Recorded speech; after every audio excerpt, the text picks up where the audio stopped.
Israel should just announce their intent to annex Gaza and throw all the Palestinians out of the area unless they want to pledge their loyalty to Israel. Yes. That's your official position. Yes. Okay, you realize this is ethnic cleansing, correct? No, it's cleansing the land. There are Palestinians that serve in the parliament. You said now. you don't want Palestinian Muslims serving in top positions. That's it. Let me guess. You You're going to call it an apartheid state, right? If there was a rule in American politics that said no Jews can be president, if we had a rule that said no Jews can be president, would that be a little thing or would that be a big thing to you? I wanted to ask you a few questions, but my first question is, what has your general reaction been to the recent conflict since October 7th, the conflict between Israel and Hamas? I was actually out of the country when it happened. My initial reaction was just release Israel. Just let them do what they do. Let them finish the job. And however that turns out is how it turns out. But and I'm still that way. What happened on October 7th was disgusting, and people like Hamas on Abi, that piece of shit, that terrorist sympathizing waste of DNA, people like him should be shamed and ridiculed. Cheering on what happened in Israel on that day was terrible. The response by Israel has been somewhat heavy-handed. In a way, I think not heavy-handed enough. But not America's problem. Okay. I mean, seriously. So I have my own personal things about Israel. I'm very, very pro-Israel. Is that tied to your faith? Partially, yes. You cannot be a Jew without having a bit of Zionism. So is a Messianic Jew, right? So Messianic Jew. We're Jews with Jesus. Jews with Jesus. They're like from what I've heard, they're basically Protestant Jews, kind of evangelical Jews. Yeah. So there's a few things I wanted to ask you. The first thing is, you initially, and I'm glad that you went ahead and corrected the record. I'm not a Christian nationalist. Theocracy has nothing to do with I don't think theology should have any part with running a government. You don't think so? No. Okay, so you don't believe that Israel should be a Jewish state then? No, I believe Israel should by every right be a Jewish state if they want it to be. That's their decision. There's nothing wrong with that. But you just said you don't. Like that is. I don't want my country ran that way.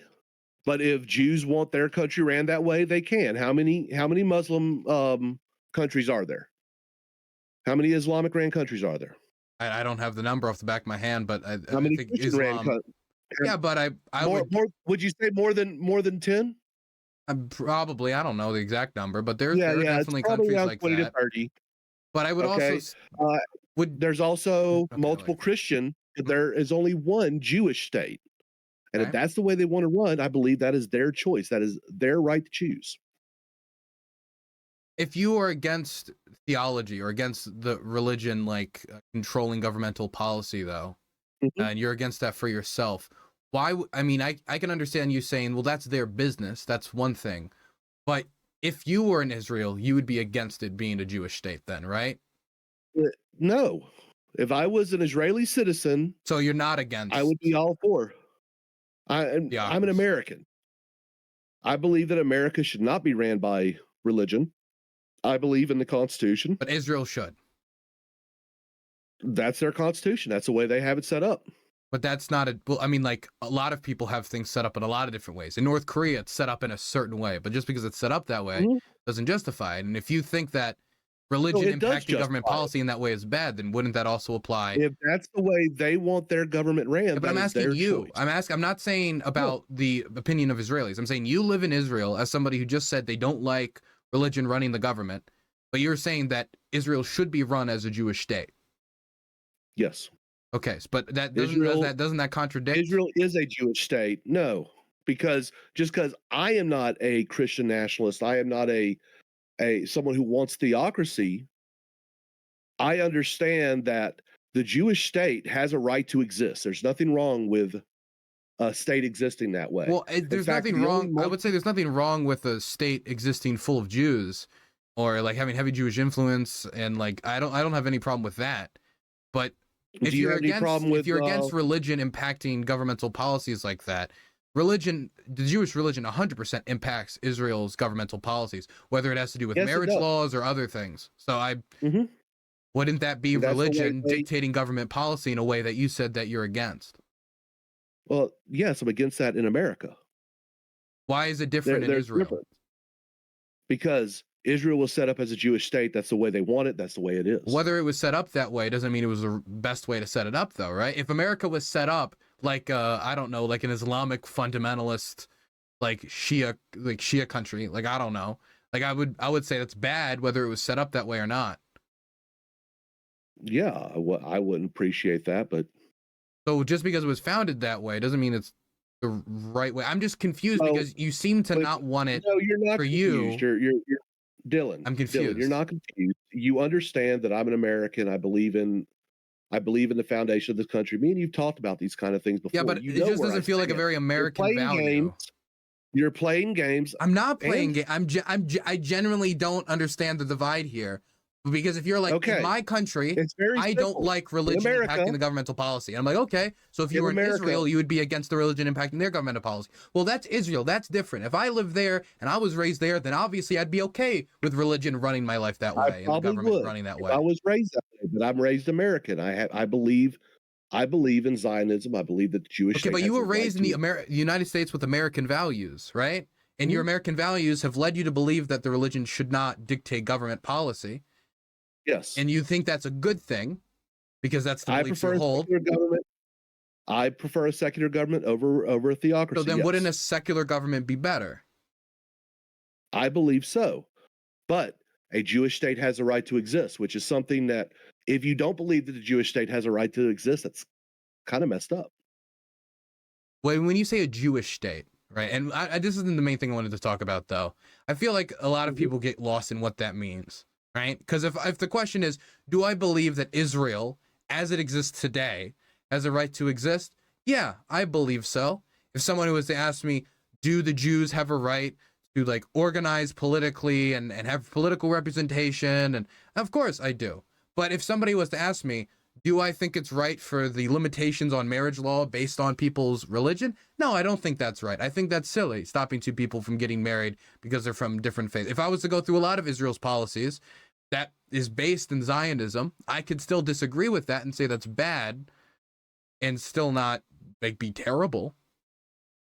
I mean, it depends on what you mean by a Jewish state, right? When I talk about Zionism and a Jewish state, I mean that only Jews can hold the top offices.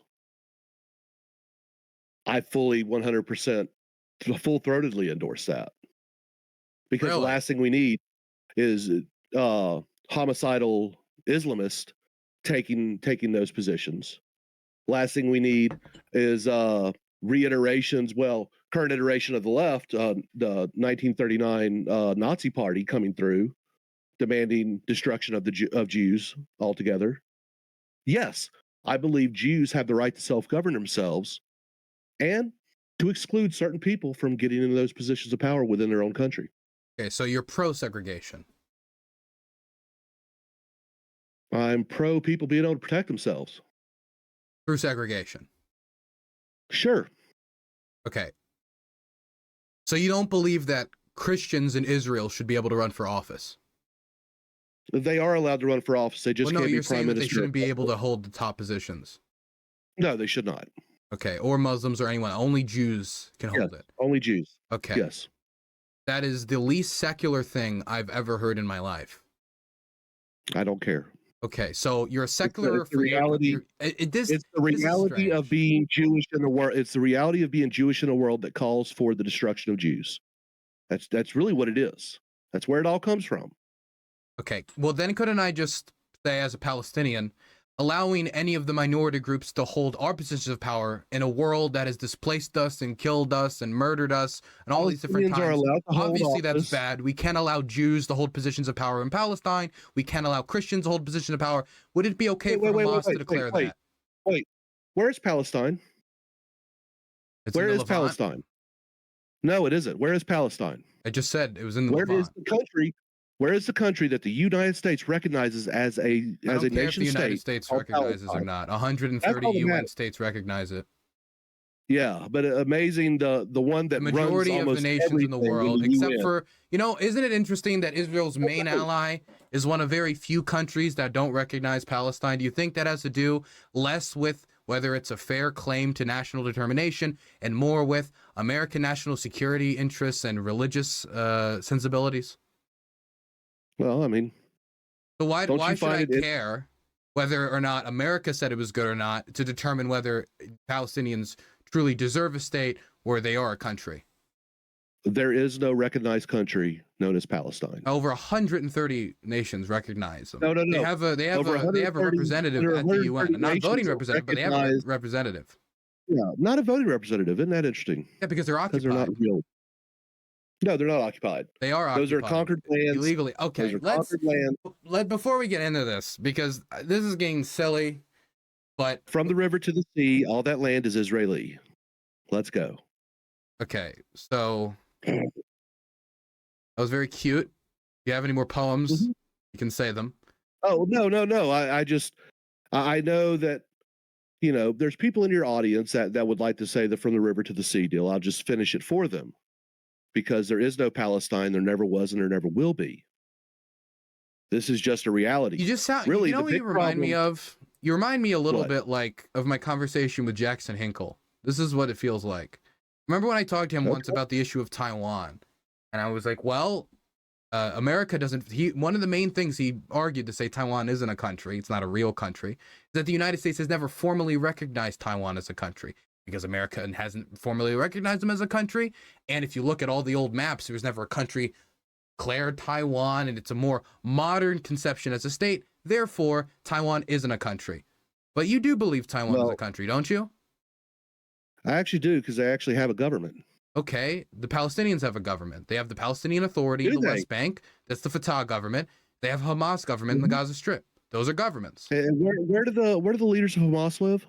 Some of them live in Qatar. Some live in the Strip. None of them live in the Strip. Some of them do live in the Strip. It's just most of most of their leadership does live in Qatar, but some of them do live in the Strip. They wouldn't be able to leave the Gaza Strip if some of them didn't live in the Strip. Do you know why? So over 20,000 Palestinians are allowed to leave the Gaza Strip. Wait, can we stay? Let's stay on that position before we pivot away, because we've been pivoting from like topic to topic to topic.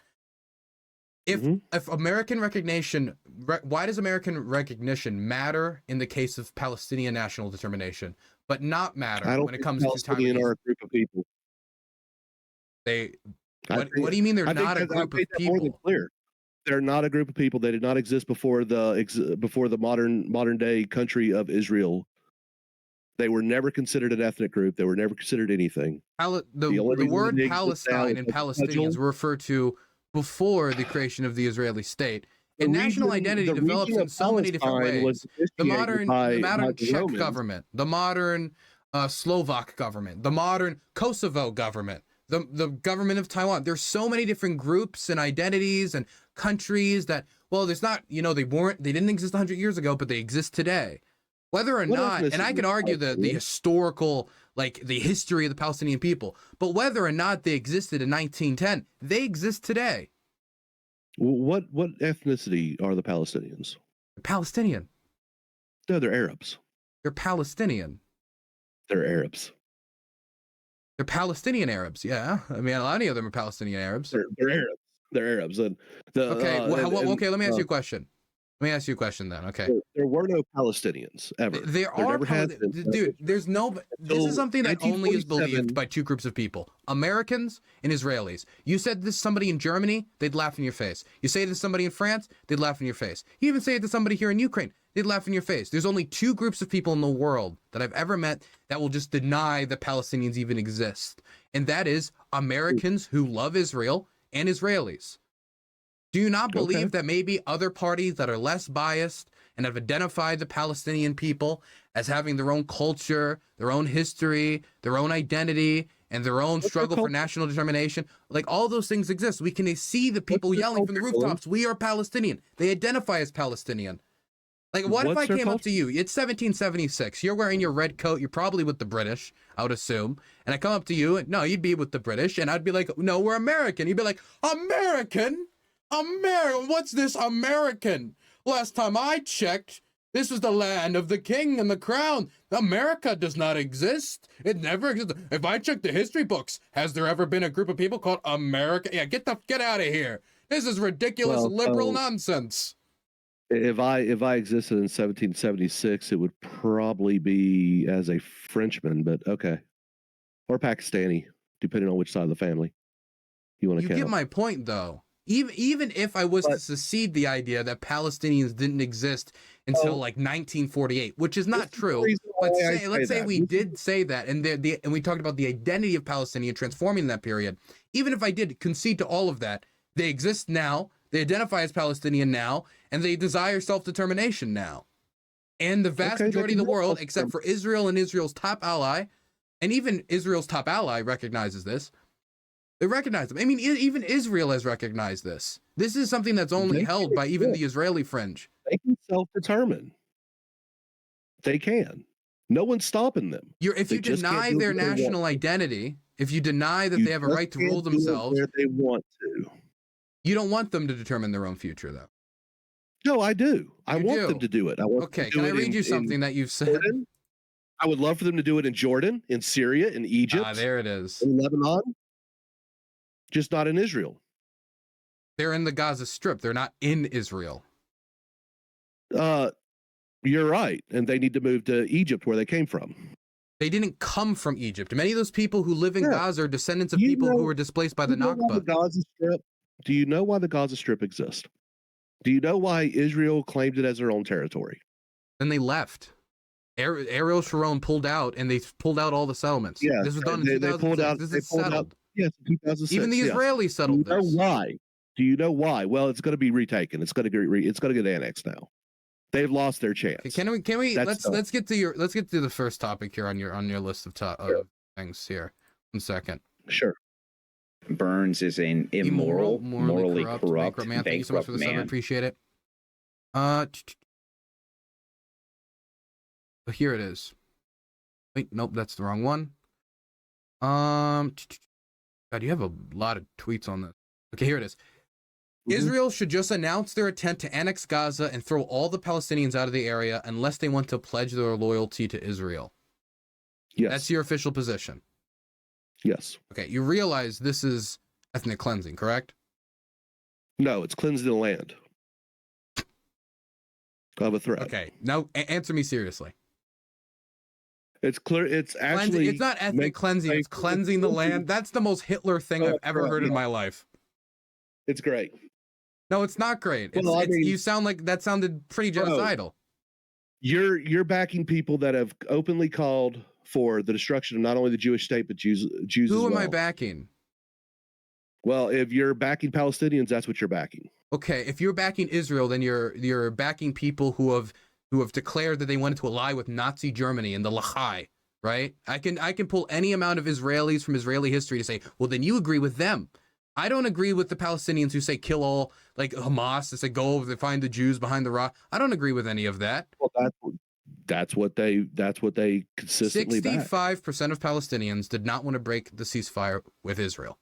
65%. That's awesome. So where were they? Where were they standing up? Where was the protest? Hamas is an extremely brutal organization that cracks down on protests. Oh yeah.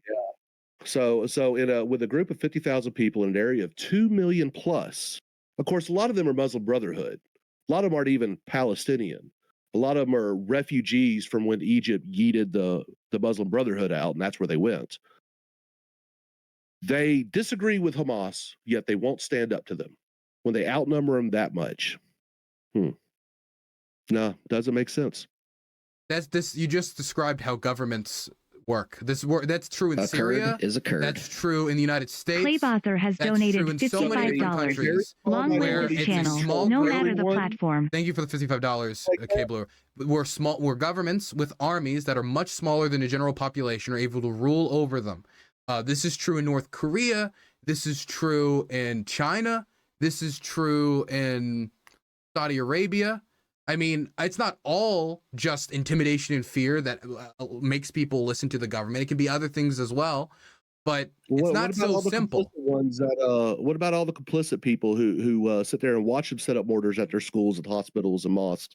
That's bad. They shouldn't do that. But that doesn't mean that the Palestinian 2-year-old deserves to be ethnically cleansed off their land, driven off with no homeland. Hasn't done anything wrong. But they're going to still be ethnically cleansed by your policy. No. Yes, they would. They just need to relocate. That's called ethnic cleansing. Do you know what ethnic cleansing is? I know what like if that then the Armenian genocide wasn't a genocide because they just moved them off the Turkish land. That wasn't a genocide. They just moved all the Turks. Trail of Tears? No, that was just called the native relocation program. I don't know what you're talking about. The Tatars? No. They just took their Russian vacation. Yeah. Like that's ethnic cleansing. Come on, man. At this point, I don't even care. It's been too many people killed, too many innocents killed. Move them off the land, secure More Israel. Innocents are getting killed right now. Mm-hmm. So your policy is to engage in ethnic cleansing to stop people from dying? That's not going to stop people from dying. It's only going to increase the deaths. Do you think all those people who just got pushed off their land are going to be like, okay, well, it is what it is. We're all just Egyptians now. And will the Egyptians even accept them? No, they won't because they're all so you're pushing them off with no homeland to go to. Yes. How is that going to lead to them not dying in higher numbers? So here's the deal, Dylan. How many times has a two-state solution been offered? I mean, different variations of it has been offered on a few different occasions. There's been like 6 or 7 different variations of it. In fact, the original one came up where the Palestinians got 45% of the land, Israel got 55%, and a lot of that was unarable desert land. And they turned it away and they said no. Did you see the most recent Trump proposal? Did you see the Trump peace plan? No. It certified illegal annexations of Palestinian territory in the West Bank, expanded. It looked like a lot of them were just straight up expanded, and then connected Gaza with the West Bank through a tunnel, so they wouldn't be able to pass through Israel. They'd have to go through this giant tunnel system. And on top of it, the exchange they did for the land that they were taking was land in the middle of the desert that they would use for technological development, which was never going to happen. It was a terrible deal. Of course, the Palestinians rejected it.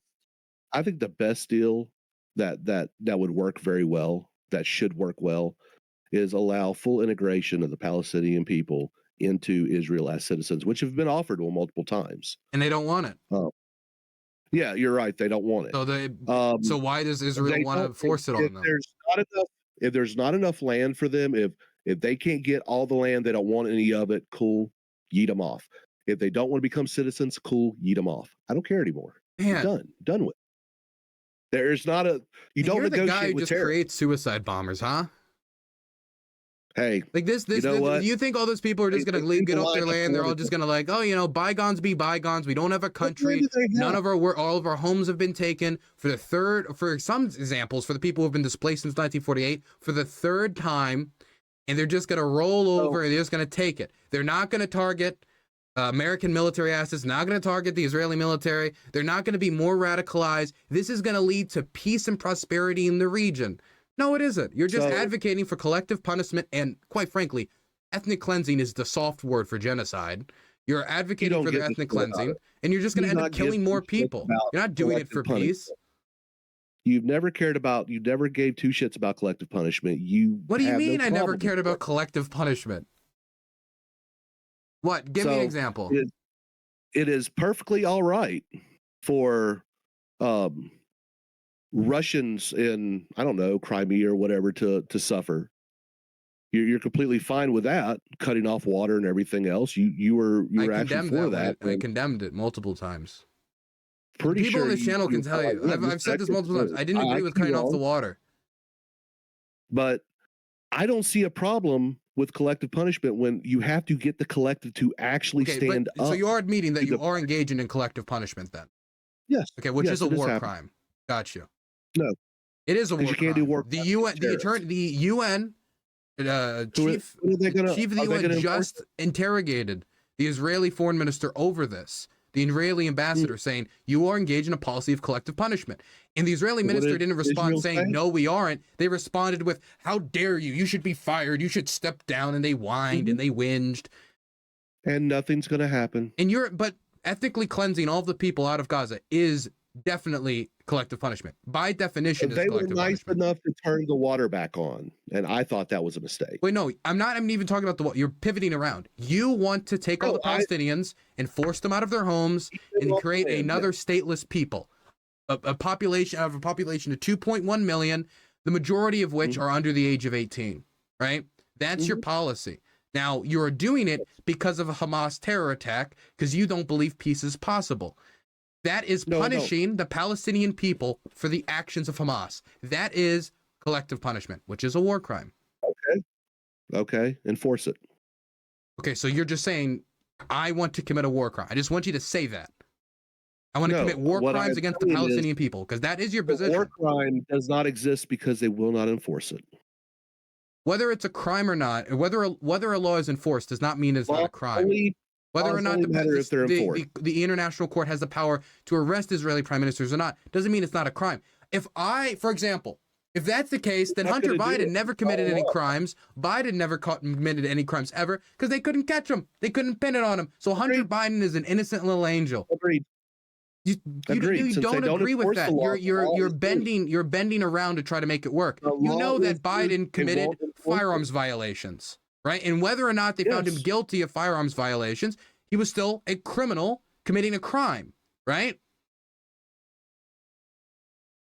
Yeah, if it's not enforced. So if whether or not Israel committed a war crime, whether or not Benjamin Netanyahu was arrested for it or not, does not determine whether it was or wasn't a crime. When was the last time any Western style government or individual in one of those governments were ever brought up for war crimes and actually enforced by the international courts? Western officials, not often. That's one of my main critiques of the international court system, is that these rules are not enforced equally, and many states just reject them. I want the United States to become a member to the International Criminal Court. It's one of my main critiques of the American government's hypocrisy on the international system. Loses. What? That's the only time it's ever enforced. The only time any of these international war laws are enforced is against the losing party. Okay? War crimes are a myth. They really don't exist. It's just another way to punish people who lost. That is just really silly. No, it's a dangerous thing, but hey, that's the reality we live in. If you do not enforce the laws equally, the laws don't matter. And I hate then there's no murder laws. There's no murder laws. There's no rape laws. There's no laws around shoplifting. There's no laws around immigration. Why should people not cross the border in the United States? There's no immigration laws. Some of them get over. They should all just flood into the country. We agree on this, right? We should open the borders because immigration laws aren't real. They're not real because they're not always enforced, right? So they're not real. We don't need to respect them. Open the borders. I'm glad we could come to an agreement. Good times. Come on. Because they're not enforced in all instances, they don't exist, and therefore Israel should not try to abide by international law and not commit war crimes? Only time they are ever enforced is used for extra humiliation for a loser in a war, man. That's not true. The reason why war crimes, or we want war crimes to be enforced, is so that people in the future don't commit them again, because they think back to, remember that time that guy committed that war crime and got put in prison? I don't want to be that guy. That's why we need to apply this equally across all states. But they don't. The solution is to apply it equally across all states, not to just get rid of the laws altogether. If my response to you, if you said we need to enforce immigration law, and I said, but not all immigration laws are enforced all the time, so just open the border, you'd say, no, the solution is to enforce immigration law harder. Make it apply to all people. That would be your response to that. The moment that they go into Qatar and they actually get the leader of Hamas and they hang him, then you could prosecute Israel on a war crime. Go do that first. Easy challenge. What is Qatar will give them up. I don't know what this pivot is. No, the moment they actually enforce war crimes against the leaders of Hamas is the moment that I'll be like, yeah, go ahead and prosecute BB for war crimes. Go for it. I didn't bring up anything about prosecuting anyone for war crimes. I just wanted to merely wait. you're claiming war crimes. You're claiming war crimes. Well, I'm not claiming. When you just admitted. I'm just claiming there are no war crimes because everything you box yourself in by saying, yes, I do want to commit a war crime, but it's not really a war crime because war crimes aren't real. That was your response. There is no war. Kicking people off land is not a war crime. You know, this feels like talking to a sovereign citizen. I can't speed. Speeding is your fake laws. I only abide the laws of the natural men of living on the land. This is what it sounds like, man. Okay, but I just want to establish that my question was not whether or not the war crimes tribunal will come and bring everybody together and sentence them. Most war criminals get away with it, and I think that's wrong. That's why I want to empower the International Criminal Court more, so war criminals are brought to justice, both Israeli and Palestinian war criminals. How do you empower them more? I'd actually like to know that one. Well, first thing I would do is I would give them authority to legislate in the not legislate, but arrest people in the United States. We currently have a law in the books that is called the Hague Invasion Act, which says that if any international court, but specifically we're talking about the Hague, was to take an American, soldier and try to try them, that we have the ability to use all means at our disposal to go to the Hague, bust them out, and bring them here and do it ourselves, or just let them go. I mean, whatever we'd want to do with them. That, I think, usurps the authority of the court that says we want Russia to be held accountable for the 19.5 thousand children that they kidnapped, but we don't want to be held accountable if any of our soldiers committed crimes in Afghanistan. I think that's hypocritical, and I think that we should expand the authority of the International Criminal Court over all states in the world. So that would usurp sovereignty of the nation. Yes. Yeah. So do you believe in national sovereignty? I do, and I think it's within everybody's interests to abide by the International Criminal Court. Because if you, for example, like if we're in a position where we are ever war crimed, or we have people committing war crimes against American soldiers or committing war crimes against us, I would like an International Criminal Court or some court to be able to step in, take those people, try them, and get justice for those who were done wrong. For example, it would have been cool if after the end of the Vietnam War, not only were people from My Lai prosecuted, but also the people who ran the Ho Chi, what was it called? The Hanoi Hotel were prosecuted for their torture and their crimes. I think wars, while we cannot make war ever civilized, I think abiding by rules in war can make it so there's less civilian casualties, less torture, and it can be less painful for both countries involved. I think it is an honorable idea to try to lessen the suffrage of war.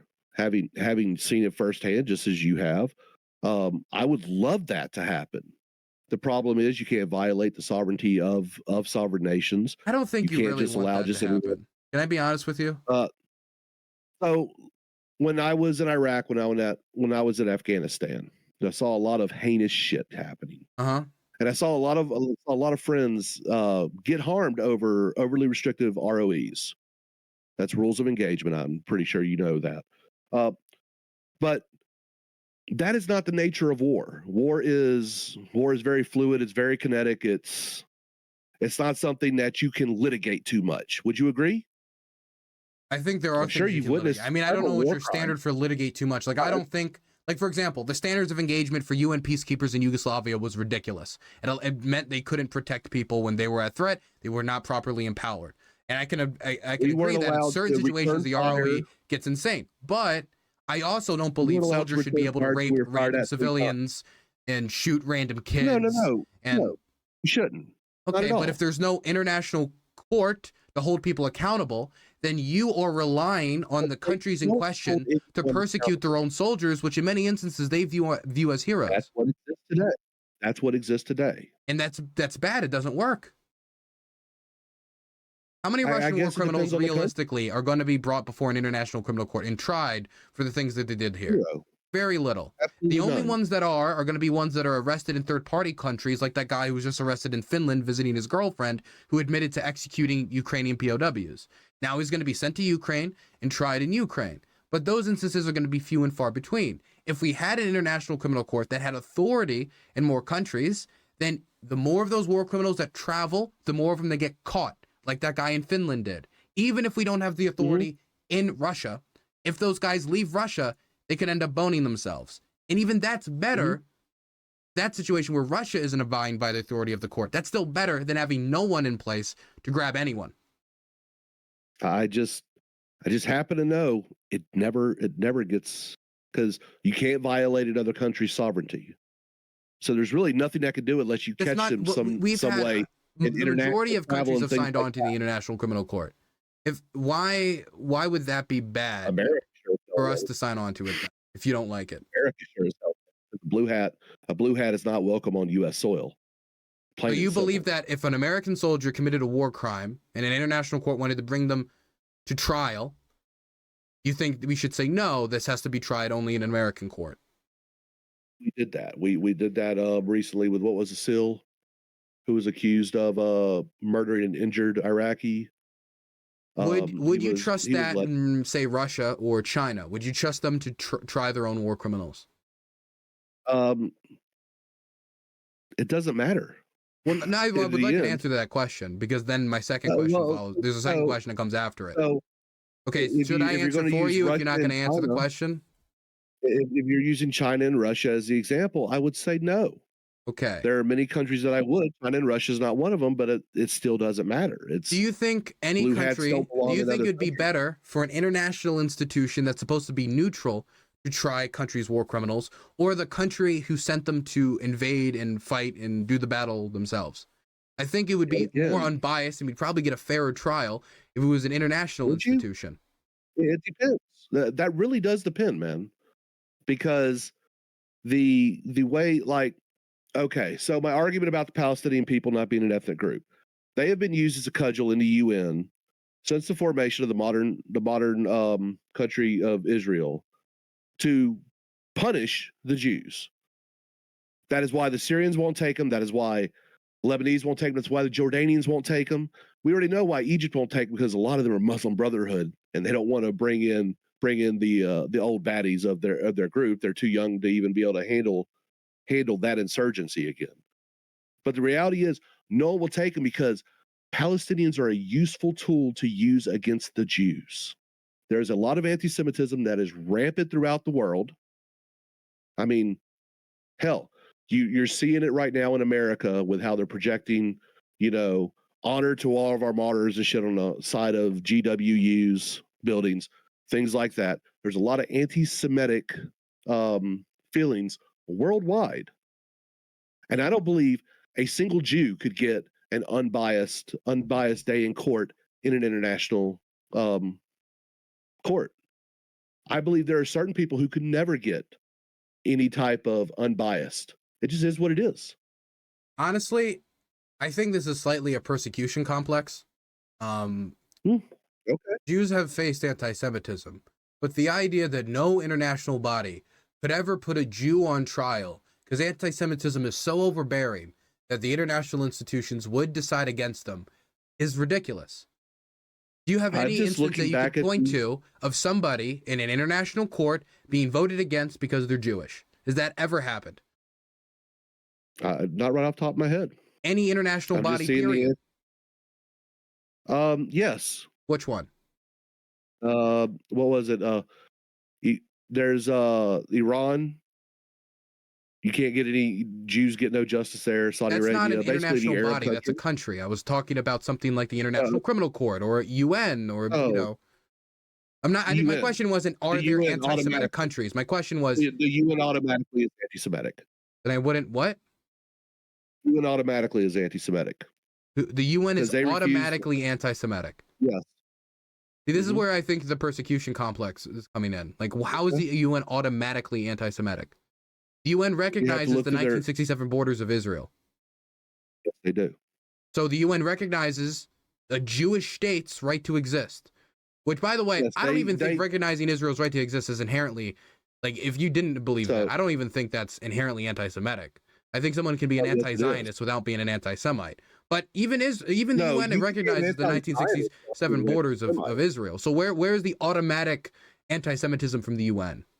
So if you look at the UN's history, of their voting history, what they allow to go through, what they don't allow to go through in regards to Israel, it's very much anti-Israel. Now, a lot of that has to do with how does that make it? Wait, how does that make it anti-Semitic? You said it was anti-Semitic. You said that no Jew could be put on trial. Not that you vote against Jews every time, you're an anti-Semite. If you don't even bother listening to it, you vote against Jews every time, you're an anti-Semite. They vote, what they recognize Israel's right to exist, 1967 borders.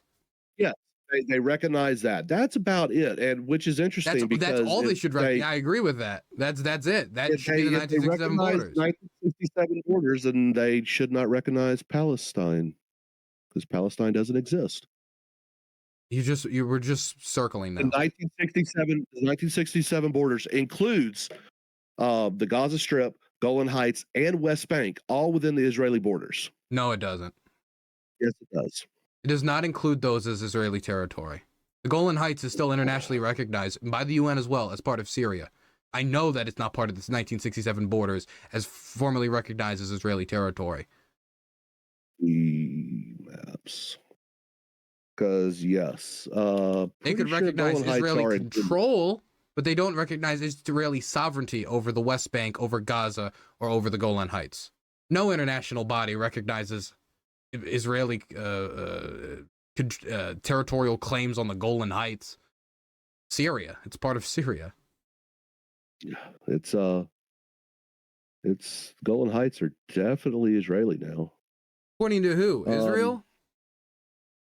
I don't even think the United States recognizes it as part of Israel. Yes, it does. Who? What? When did that happen? Under Trump. Trump recognized the Golan Heights as part of Israel? Well, that's fucking stupid. Just like he recognized Jerusalem as the rightful capital of Israel. Okay, but I'd really like to see the UN recognizing the Golan Heights as part of Israel. I'd like to see that. I can wait. Pretty, because I was looking through maps earlier this week and ran across it.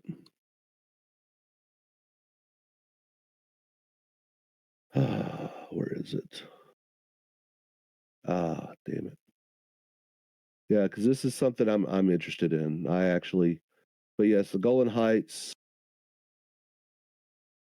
Yeah. Where are we?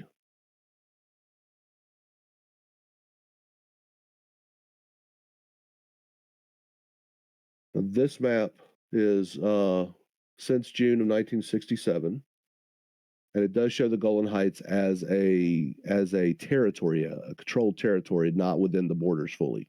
Okay, so they don't recognize the Golan Heights as part of Israel. Yeah. They just recognize that Israel has military control of it, occupying it.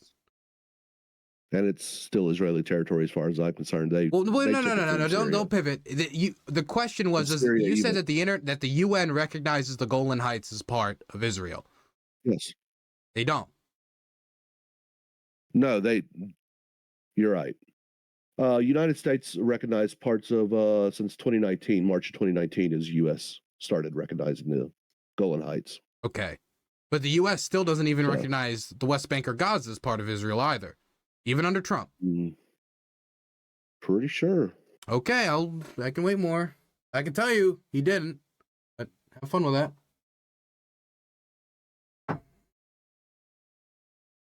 Because it's within Israel's borders, actual borders. So, but that would mean that Trump abandoned a two-state solution during his time in office. The Palestinians abandoned the two-state solution on like 7 different occasions. So, two-state solution is not a solution. Every single party involved in fighting and in negotiation recognizes a two-state solution. PLO recognizes a two-state solution. Yeah, Fatah recognizes a two-state solution. You can even get statements from Hamas at certain moments recognizing that something called Israel exists. Yes, but they don't want the two-state solution. Therefore, it is no longer a solution. Who doesn't want the two-state solution? You don't think Fatah doesn't want a two-state solution? Fatah 100% wants a two-state solution. Right? That's the West Bank group? Of course, yes. That's led by Mohammed Abbas. Yeah. Yeah, they want it, but they won't adopt it for some reason. What do you mean they won't adopt it? Is there's a conflict over where the line should be drawn for control of territory.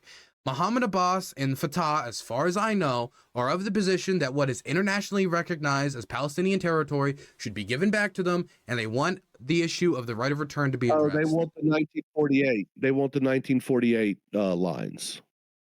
Yeah, what do you mean that's not going to happen. Are they pursuing that? Or are they like, we will not accept everything but 1948 lines? Because I don't believe that's the case. I believe they're pursuing 1967 borders. Oh, if they're pursuing 1967 borders, then that would just be the West Bank and Gaza.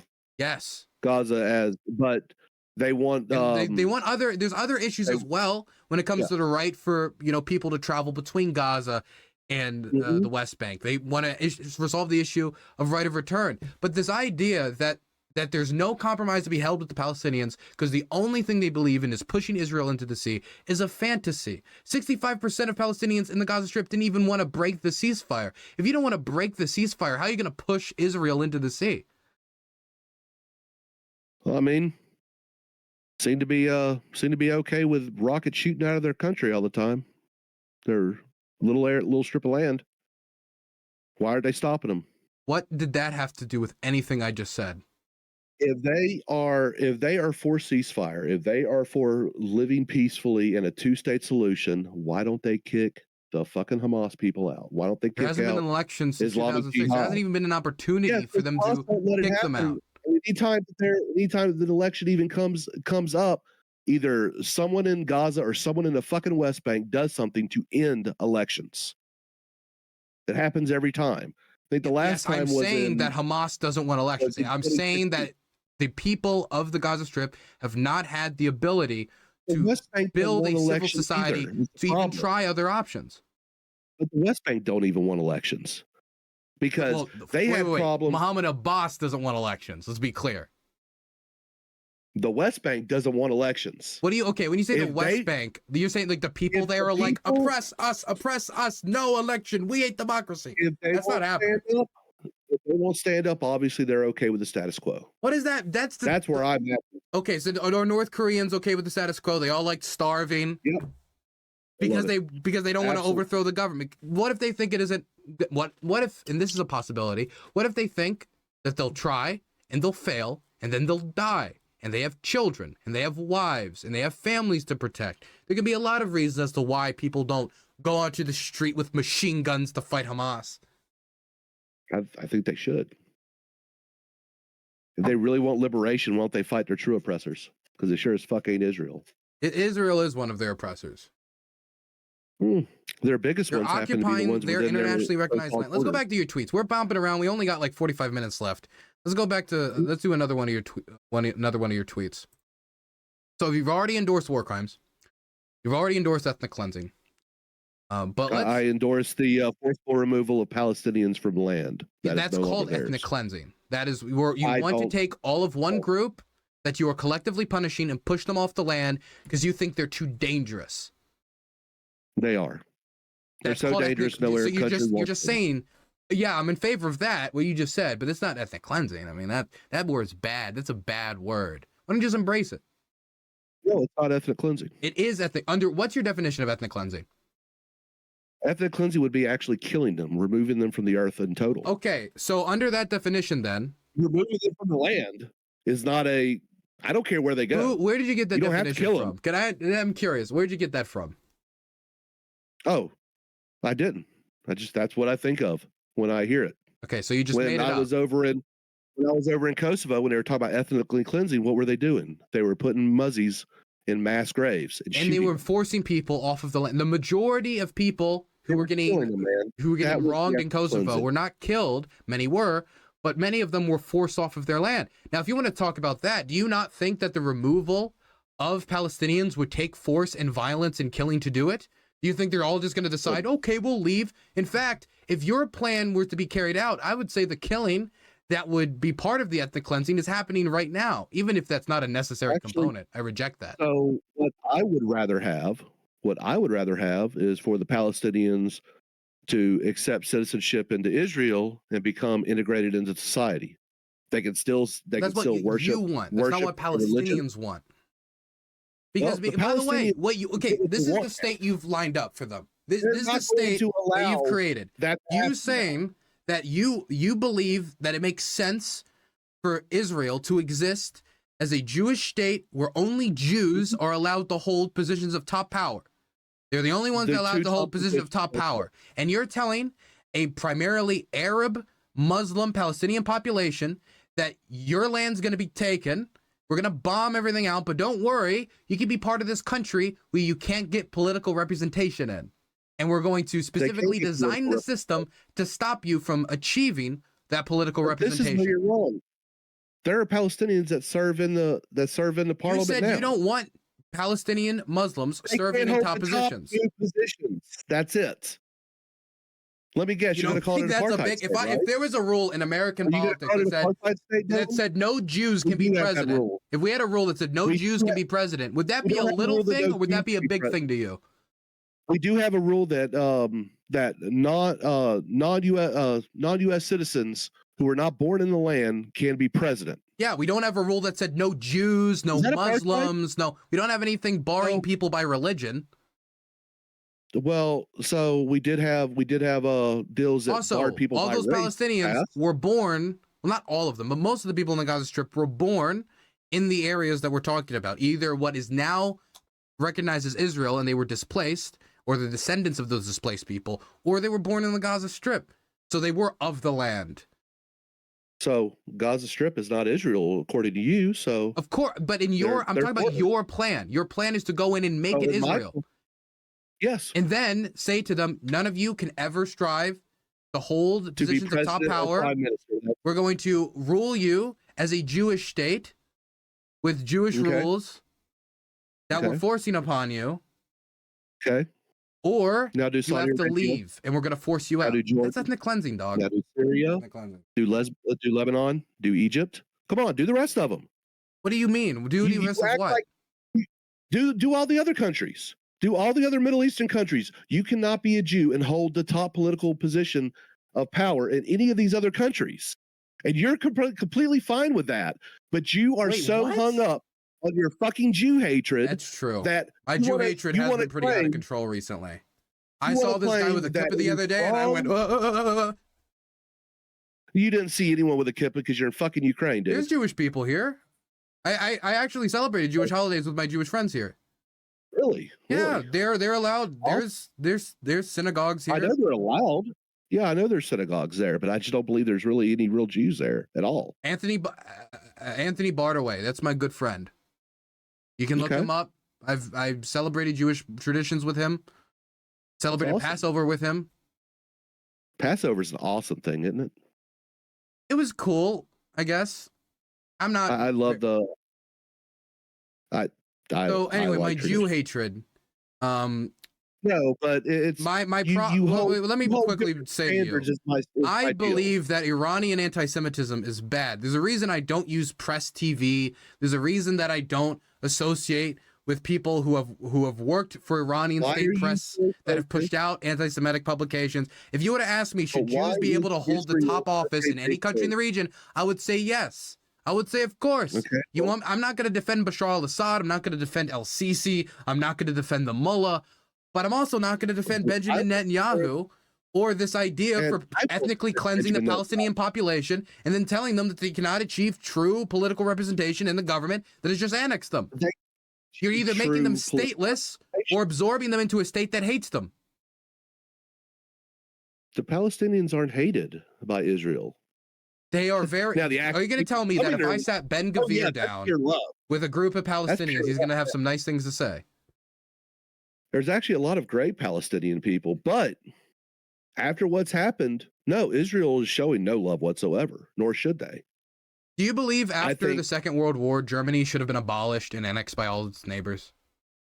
It basically was annexed for what, 40, 50 years? No.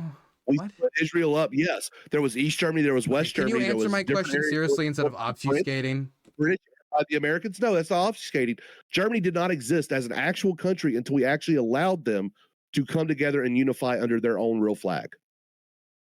Do not pretend that West Germany was its own country because it had the U.S., French, and it was its own country. It had its own standing army.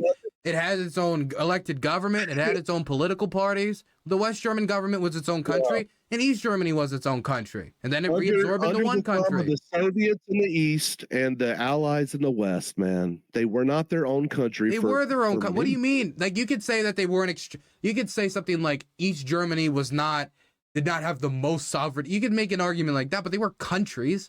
They were recognized at the United Nations, were they not? Yeah, it was a nod, man. It was they were occupied territories, and hell, they still act like occupied territory. What do you mean? What is Germany? Okay. Germany. This is just obfuscating. Afterwards, does Germany exist? That's my question to you. Does Germany exist today? Can you answer that question? Germany today, as an independent state, does exist, but did not exist until the Allies allowed. So that means at some point after the Holocaust, the biggest crime against Jews in the 20th century. There hasn't been one like it in a while. I don't think there's probably hopefully there'll never be one again. But the nation state that killed many more Jews than the Palestinians could ever dream of killing. And I'm talking about Hamas or any of the more really anti-Semitic Palestinians who want to kill all the Jews. They could never kill as many Jews as Germany did. But the world recognized that at some point, the Germans were going to need to get together, make their own country, and manage their own affairs, because an endless occupation of German territory is only going to create friction and more violence as the German people seek self-determination. That's why the Allied occupation period ended. They passed it over to some form of government with East Germany and West Germany, and that's why West Germany eventually got its own standing army.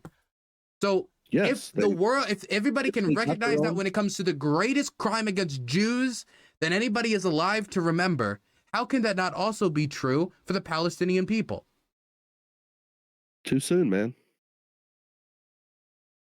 It took 30, 40 years. It took 30 or 40 years before we even allowed Germany to exist. That's not true. It took like 4, maybe 5, I think. No. I think it was 4 years. It was 1949. That's when West Germany was officially established. Yes, that's when we allowed it to be established. 4 years. Their own How long has it taken Israel? 60? They still had to get everything approved. They still had to get everything 60 approved. years, 70 years, 80 years? The Allies. Seems like the Allies knew what they were doing, and the Israelis didn't know what they were doing so far. Yeah, because they've just been fighting Arabs from day one. 75 years later, same fucking war is still going on. It seems like this needs some other resolution besides more violence and bloodshed.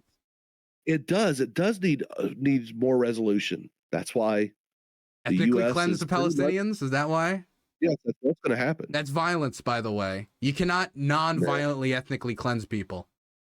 People are going to die as you remove them from their homes. They're going to resist, and they're going to resist violently.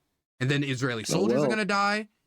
Palestinian civilians are going to die, and sadly, Israeli civilians are going to die. And then all those people that you make stateless. Do you think that's going to further radicalize them to do more attacks against Israel? Or do you think they're all just going to get over it? Samson option. What? You're being non-serious now. What is that? What do you mean Samson option? You know what Samson option is. No, I don't. What does that mean? It's when they nuke them. So that's the final solution. You just so genocide them. That's what's going to have to happen if people don't stop. The Israelis are not giving up. Period. The Palestinians are not giving up, period. One of them's got to go then. Or you could just make a deal and have the Palestinians have a state and the Israelis have a state and don't blockade them. They've tried. They didn't try that. Okay, you said that a Palestinian state never existed. So how can you say we gave it a fair try? Palestinians you can't simultaneously hold the position that the Palestinians have never had a state. They're not real. They're not a real country. But also, we gave them a fair shake at having a country. You cannot hold these two positions at the same time. You've given them the opportunity, and they've denied it every time. What was the opportunity that was so good that they rejected? They have been given the opportunity at different two-state solutions. They have been given opportunities. Which opportunity is particularly favorable to you? That you think was they rejected? It shows they're non-serious. Oslo Accords. Every two-state solution. Every single proposal. Since they rejected a single proposal, that shows they're not serious. They should just be happy the Israelis came to them and acknowledged their existence. I think at this point, turn off the water, blockade them in, and let evolution sort it. I am not a nice person. You just seem like a bloodthirsty maniac. You know that, right? No. I mean, what you're saying is like worse than what Hamas did. No, it isn't. It is absolutely worse than what Hamas did. No. Hamas, the majority of the people you're going to be either displacing or killing are going to be children. Over 1 million children. You allow them to move, or you just siege them in. And many will not move. It's their homes. It's their lives. Would you move if it was your home? Let me ask you a question. If your community was invaded, someone tried to siege your community and said, we're going to make this, I don't know, fucking Canada. This is going to be Canada time. And you're no longer going to be able to run for president. We're going to change a few things here as a non-Canuck. But you either got to, just get out, leave. Well, would you leave? Look, the joke's on them. Because Gaza has been offered tons of opportunities. All they do is offer you can't even name a single one that you thought was actually the fairest deal. Have you looked at any of these deals? Which deal did you look at? I think the initial offer where the Palestinian group got 45% of the current area that is Israel, and the Israelis got 50%. Which deal was that? Was more. That was the initial two-state, I believe, under the UN. The 1948 borders? Yeah, I believe so. And then a war happened, and then we got different borders, and then there's been a million different other chances to make peace. They used all that land. Because they used all that land to invade Israel, so Israel just took it. How can you say, because of a deal that was rejected in, 1948, that the population, 95% of which was not alive in 1948, doesn't want to make a deal, couldn't make a deal? All the people that were involved in that decision-making process are dead. So here you go. The people who are paying taxes now are the ones that are being held to a piece of paper that was signed when Ukraine gave up nuclear arms. Therefore, no aid for Ukraine because those people didn't agree to it. What's the comparison?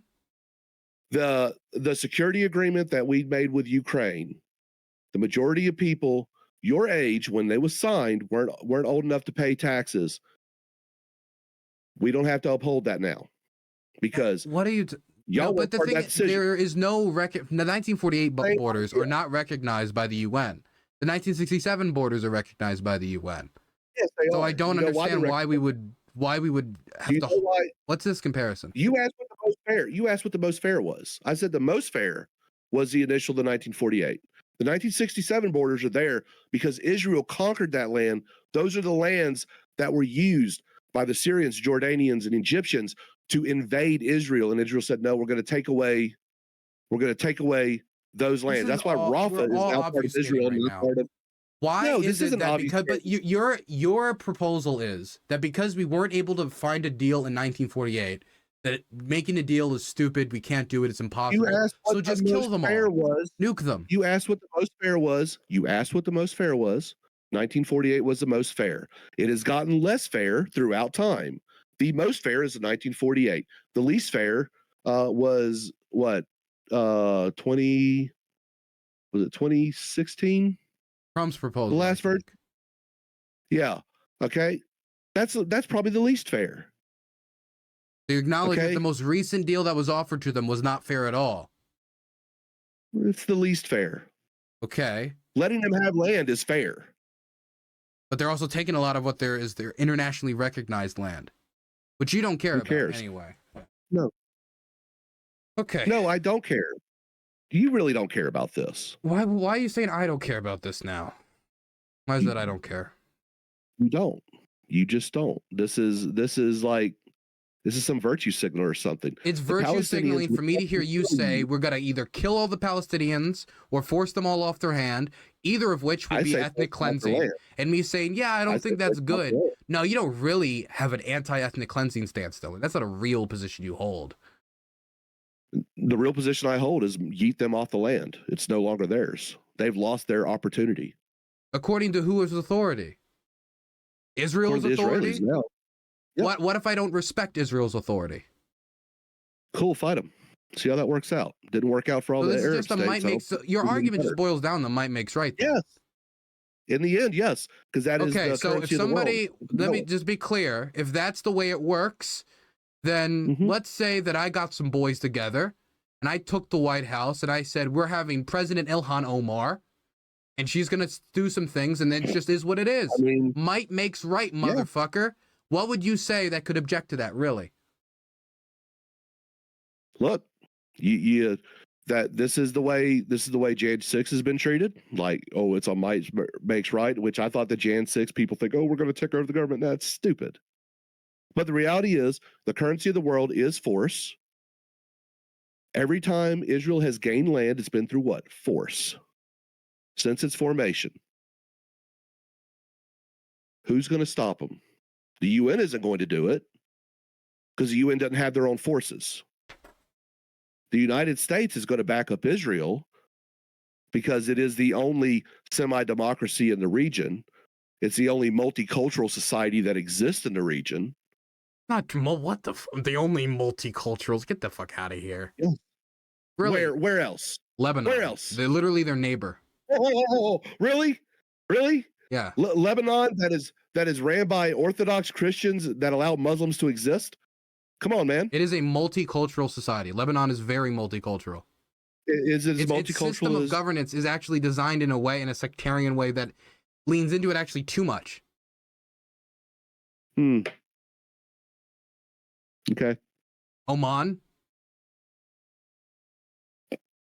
Come on, dude. You've got to be shitting me. What do you think multicultural means? What's your definition of multicultural? There are people from all over the world that live in Israel that have called Israel their own place. That's not what multicultural. Multicultural doesn't mean people from all over the world. Hold on. There are also more religions that exist in Israel than any other place, and they do it peacefully, with the exceptions of the Palestinians. I don't think you know what multicultural means. The Dome of the Rock, actually, the Dome of the Rock, which I think should have been leveled decades ago, is allowed to exist under Jewish lands. God, man, you're making me more anti-Israel by just talking to you. Hey, that's fine. I gotta remember that. Have you ever been to Israel? Yes. Okay. Trained with the IDF too. That's great people. So terrifying. Used to be pretty agnostic to them. Then I got to know them. Got to see how they lived. It's actually a beautiful society, man. Great people. Your judgment is, you're not helping. Whatever, dude.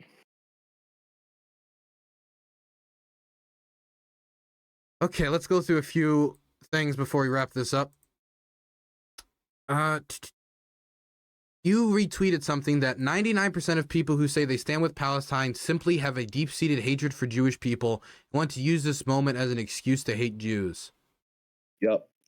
How is this not just persecution complex? Black Lives Matter, I guess. I don't know, man. And I mean, maybe it's because you've listened to my discussion today. At no point in my discussion did I say I don't like Israel because it's just full of so many, like, you know. I never said anything like that. Most people who stand with Palestine in the world do not think that. This is just. I actually feel sorry for the Palestinian people. It does. You can't say that while you're advocating for them to be ethnically cleansed. I don't take it seriously. I don't think you care.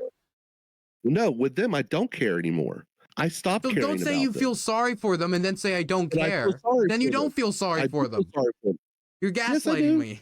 What is this? I feel sorry for exactly what's going to happen now, because there is only one thing that is going to happen, because they won't allow any of the other options to happen. What do you mean they won't allow? You mean if there hasn't been a deal that's been reached that has been acceptable to both sides to be able to reach an agreement, the solution isn't like just eliminate the other actor, make 2.1 million people stateless. That's not going to make a long-term occupation of the Gaza Strip is not going to make Israel safer.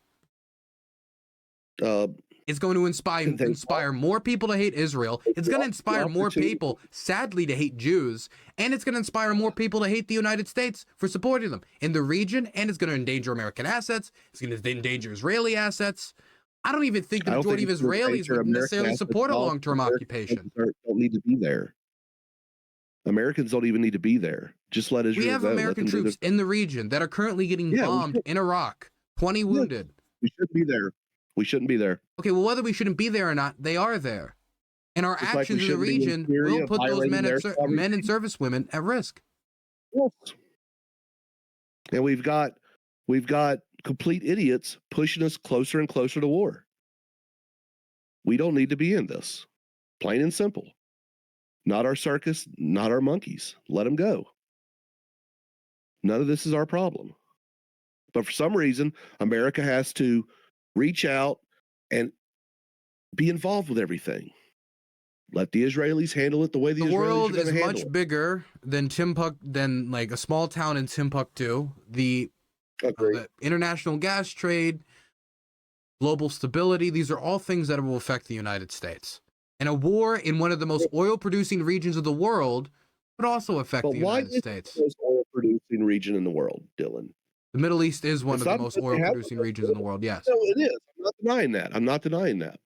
What I'm asking you is, why is it?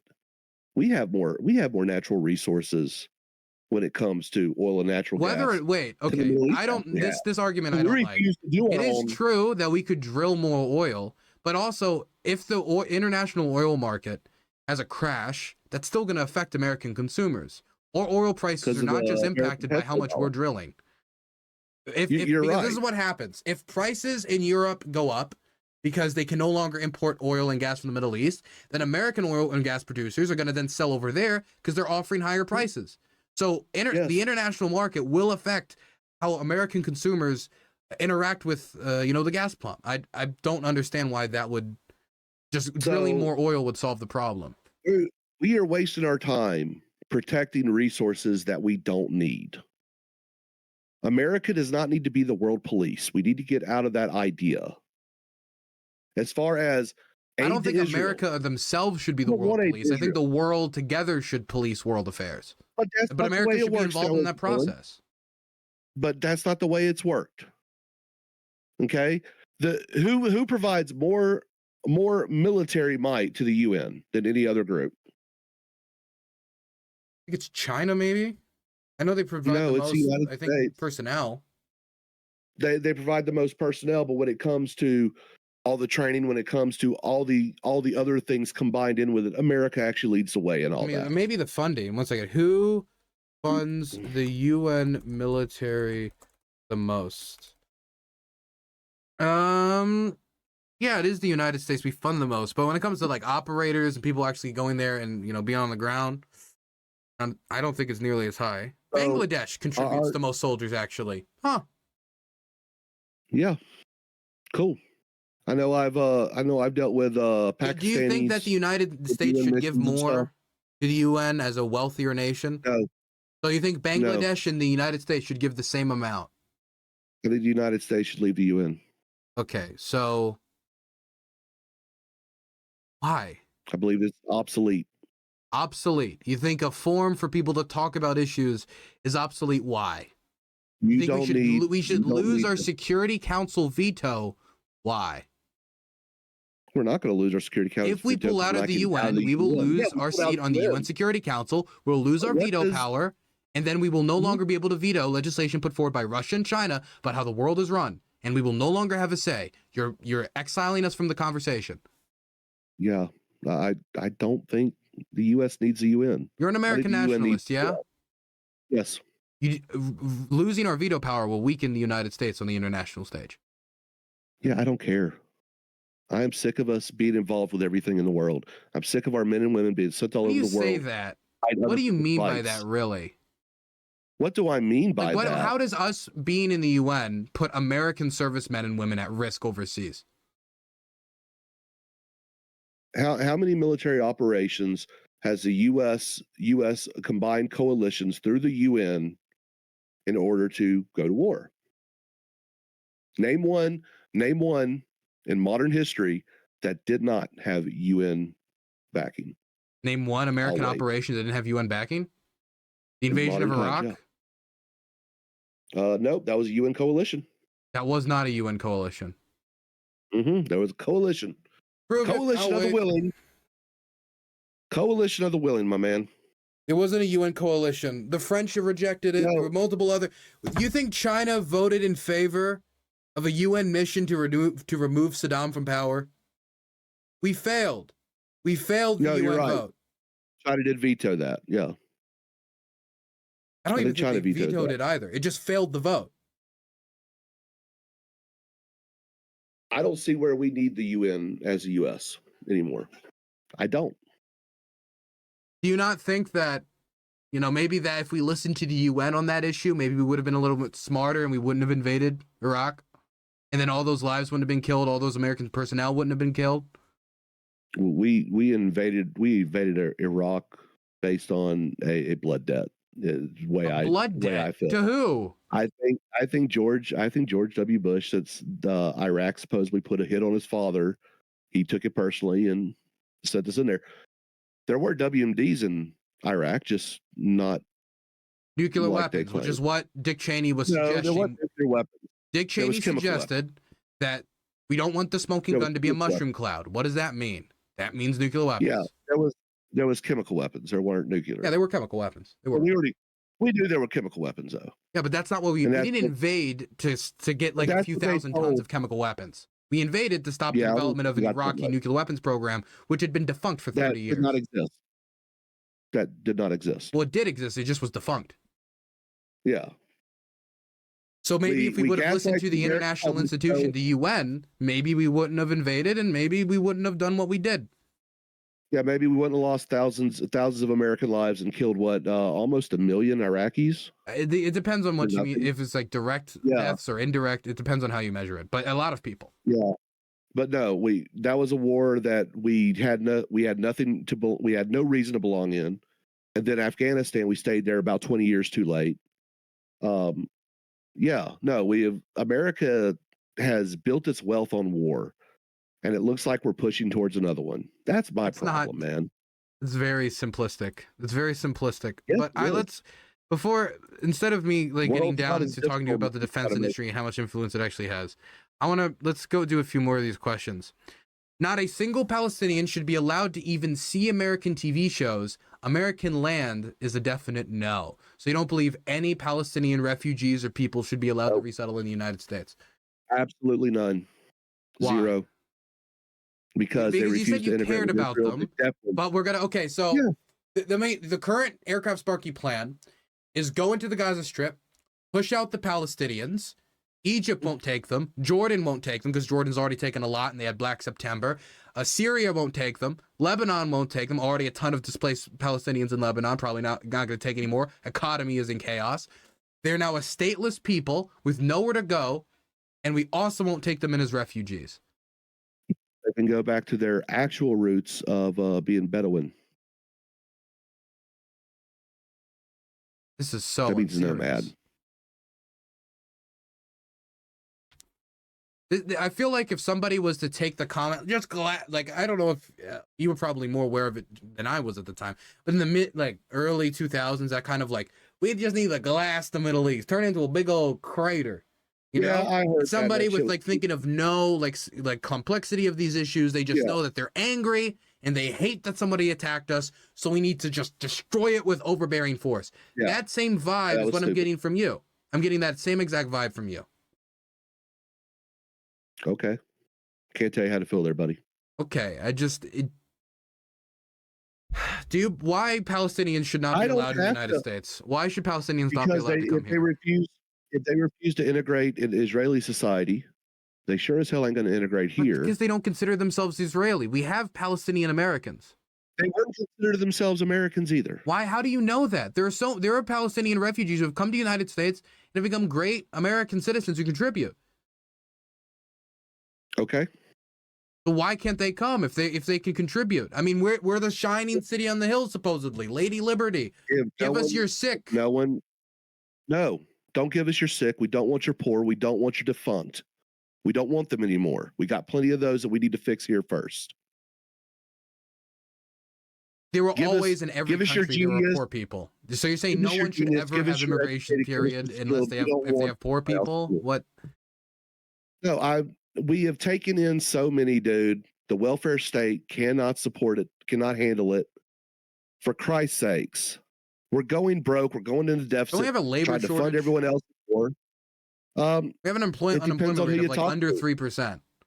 Well, what do you mean it's impossible to take anybody else in? No, I'm not saying it's impossible. I just said we don't need them. We don't want them. Someone else can handle them. Not our problem. So you want to just remove them all with no place to go? Israel would be removing them. It's not the U.S. doing it. But and as far as that's removing them, if under your policy, actually, under my policy, we would provide Israel zero help, and it would just be Israel cleansing them, and then we just kind of like, just Israel do what Israel does. Let them do their thing. Stop telling them how to run their lives. Why is it that Palestinian America? Is there any refugees that America should take in? At this point, no. What about immigrants? At this point, no. No immigrants and no refugees. At this point, no.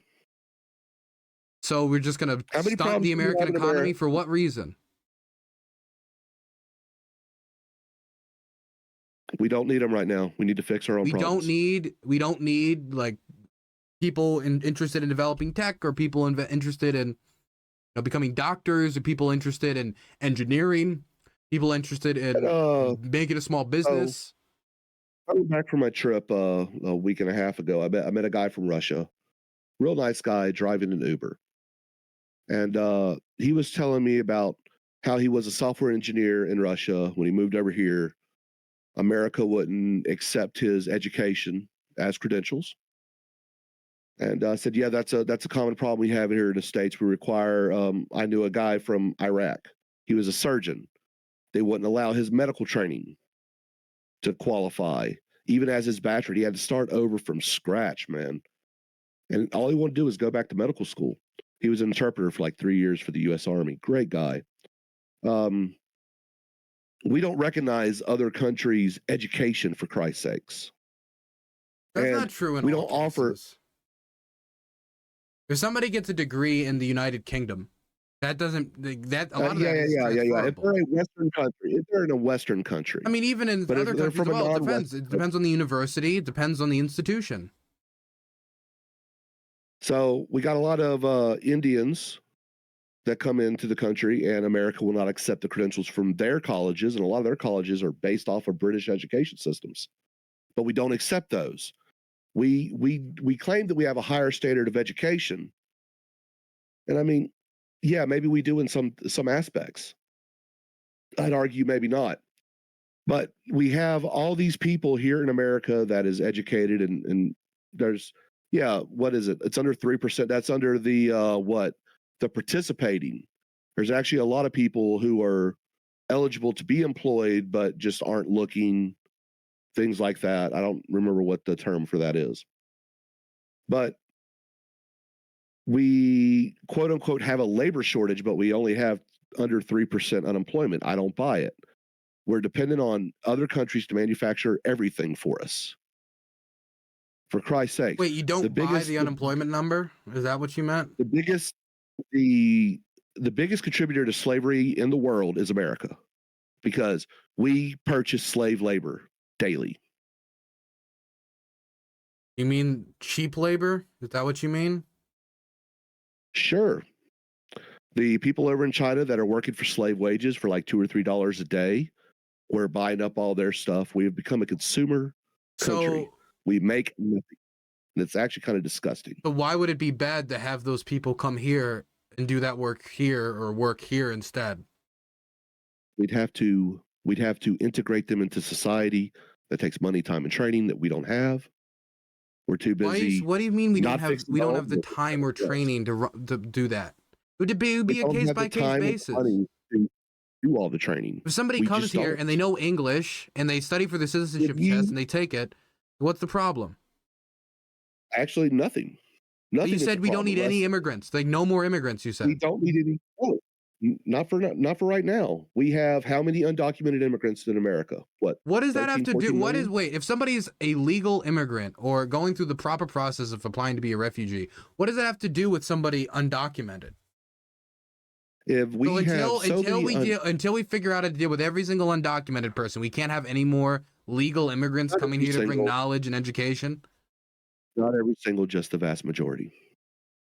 We got to fix the problems in America before we can help anyone else. So we're just going to put a pause on all that knowledge transfers and all those possible job programs and training programs. All of that just put on pause until we deal with all of the undocumented immigrants. Yeah. That's to be stop worrying about everyone else's borders. Stop worrying about everyone else's borders. If we have a shortage, for example, the shrimping industry. I don't know if you know much about shrimping, big shrimping, right? I grew up in a fishing town, yeah. Shrimping was a big thing back where I'm from. Mexican labor contributes a lot to the Mexican industry. Vietnamese contributes a lot to shrimping. It depends on where you're shrimping, but in the California area, Mexican labor contributes a lot to shrimping. California, man. And the work visas that are being given out to those shrimpers to come to the United States and work were getting stopped under the Trump administration. And so what the shrimping industry did is they tried to get more Americans to do the job instead, and they failed.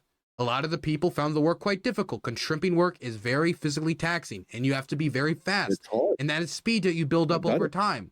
And so the shrimping industry took a hit because of that work visas being limited. And so that is something that is economically damaging to the country.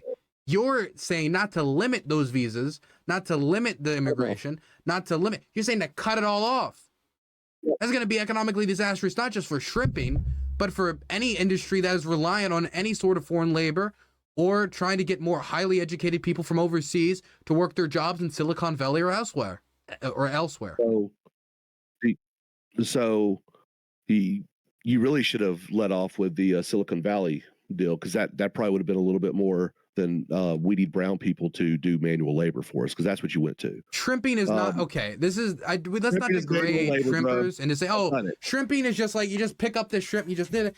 Shrimp, that is a difficult job, and it's not easy to do, and a lot of people tap out of it. And when people tap out, you're 100 feet off the coast, you got to turn around, you got to bring them home, you got to let them off, and that takes fuel, that takes resources, and that takes time. And shrimping is seasonal. They're not allowed. They're actually not allowed to quit on the trip. They can quit when they come back in. People. Well, it depends on the. I've seen people quit and then have to be taken back. So I've seen it. So I know what happens. Right now, maybe it's different with whatever shipping industry or shipping job that you're working. Never seen a boat captain turn a boat around because one person quit. They said, "Fuck it, you're working," and that's it. Now, they may just be doing like mess details and stuff like that, but no, they're still going to earn their place on that boat while they're out, because while they're out at sea, the only rights they have are very basic rights. That's why offshore work is so fucking brutal.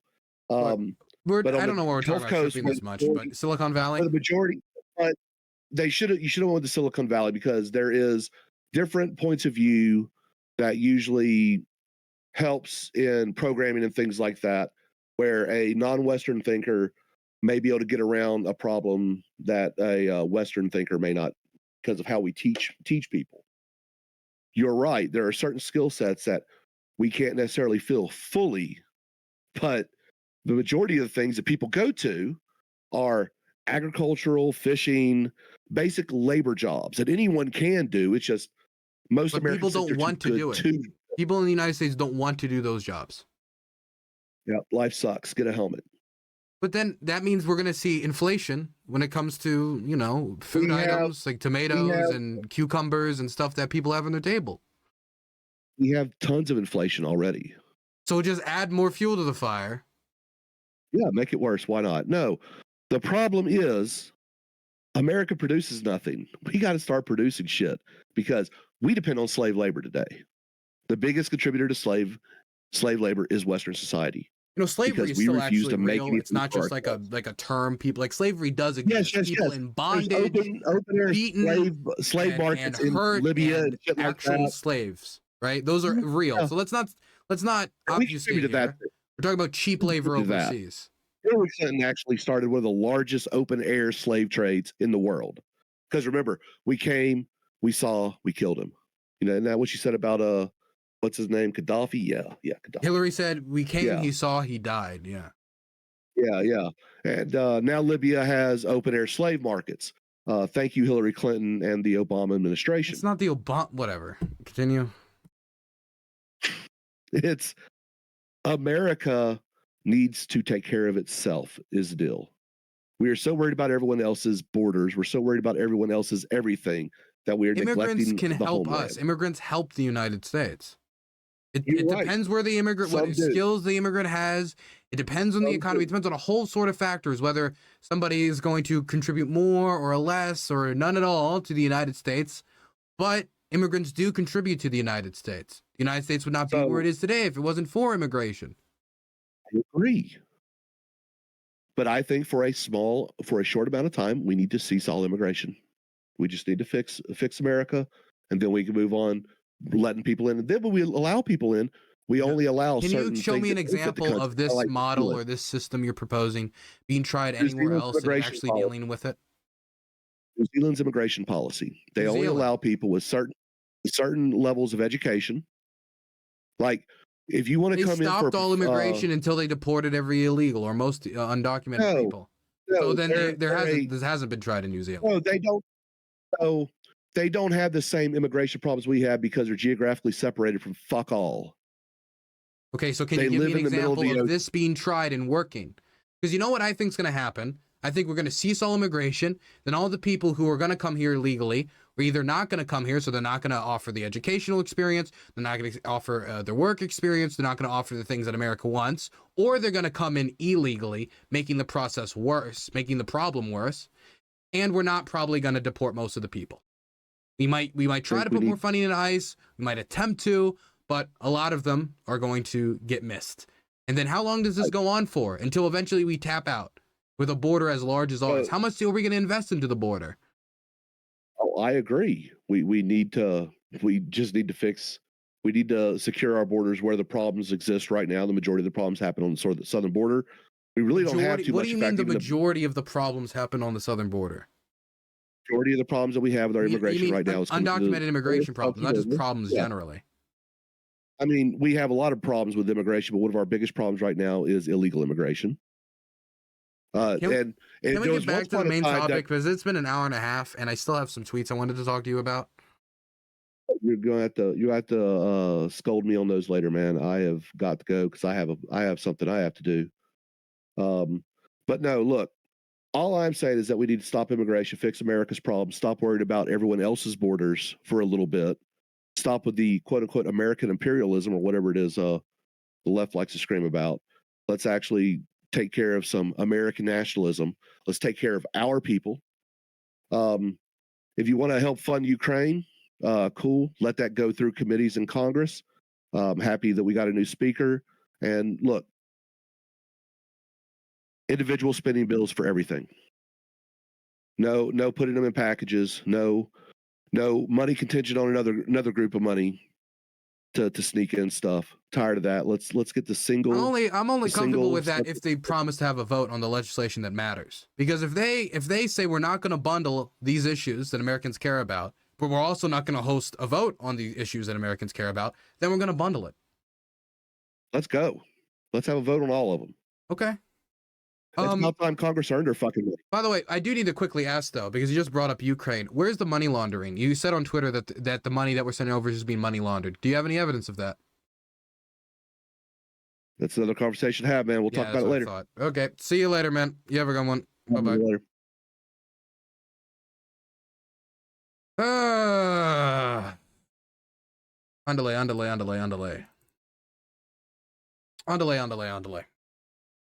Wow. That was a talk, wasn't it?